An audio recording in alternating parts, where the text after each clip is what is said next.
Hello and welcome to my easy to understand guide to this Heat front cover, which is currently a set magazine for study on the AQA GCSE Media Studies specification.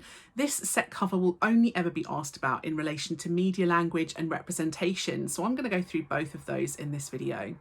The cover is very busy. There's lots of things going on this cover, lots of items crammed in, cover lines squished in, multiple images, and that gives the impression that this magazine is going to be full of content. The masthead for the magazine, Heat, suggests that this is going to be a hot magazine and therefore it's going to be filled with hot gossip. The lowercase letters used in that masthead is quite unconventional. Most mastheads for magazine use capital lettering, but that perhaps makes this magazine seem a bit more alternative, a bit more down to earth, and maybe a bit more informal. Most of the pictures on this magazine feel like paparazzi photos, so non-staged photos. They're not shot in a studio, they look like they were just taken on the street. And that adds to the sense of realism in this magazine, as though these stories and these articles are going to be real, truthful stories. There's the use of some hyperbolic language on the front, so words such as shock, terrified. These words that make things sound more dramatic and more exciting and therefore might appeal to an audience more. There are a lot of words that promote the theme of secrets and gossip. So you can see things like behind closed doors, Liam's double life, a secretive star, Giovanna's secret heartache. So lots of words that suggest this magazine is going to be full of secrets. And that is really going to engage an audience who want to find out the gossip. The use of exclamation marks adds a sense of drama and excitement and makes things seem very dramatic. There are lots of enigma codes on this front cover, things that are hinted at but not given answers to, so that an audience feels as though they need to read the whole magazine to find out the answers to the questions. So for example, it says Liam's double life with Cheryl, but it doesn't really explain what that means or what they're talking about, what kind of double life. So you feel as though you have to read the magazine to actually find out more. Posh caught out and she's accused of lying to everyone, but lying about what? There's a reason that they use these enigma codes on a front cover of a magazine, and that is to make people buy it to read it.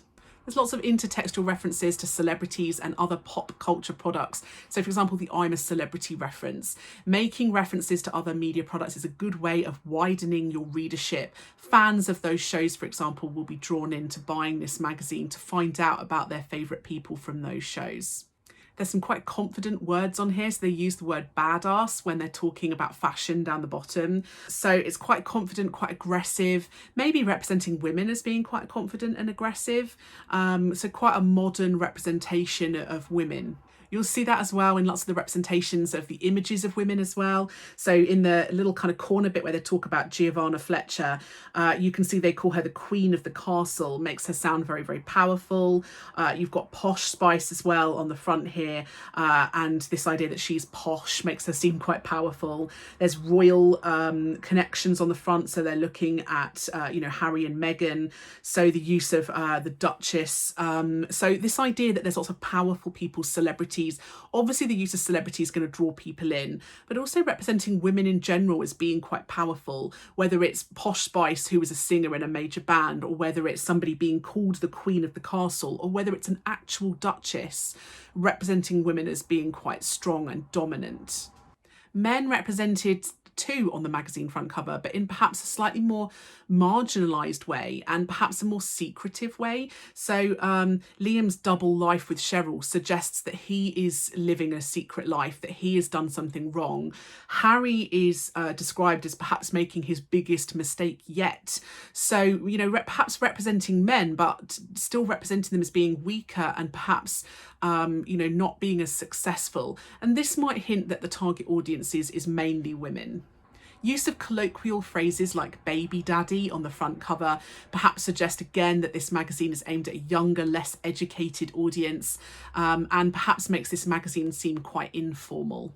The use of posh as her nickname might suggest that the magazine is aiming at an audience that's perhaps slightly older. So, maybe perhaps women in their 30s and over who would recognise Victoria Beckham by her nickname of posh. They might be familiar with the Spice Girls from their youths. So, references to perhaps adult celebrities or people that adult women might be familiar with. The price on the front cover is only £1.95. That's pretty cheap. Might make the magazine quite accessible to a lot of audiences, particularly kind of working class, average women. The bonus material advertised in the top left-hand corner gives the idea that the magazine is value for money. It might attract audiences who want something extra for their cash. The use of very large images, again, suggests that they're trying to catch the eye and make things very bold and persuasive. But the fact that there's kind of reasonably minimal writing and lots of very large images, perhaps there to make it easy to understand for audiences. It's also very colourful, which makes it seem exciting and fun. The word exclusive makes it sound as though Heat magazine, this particular magazine, has got something that no other magazine has. And that, again, would perhaps draw in an audience. So that was my easy to understand guide to this Heat printed front cover. If you would like any more videos, you can always leave comments underneath and I'll see what I can do. And don't forget to subscribe to my channel because there are lots of other videos that might be relevant to you on there if you are studying AQA, GCSE or A-level, or indeed any of the other exam boards.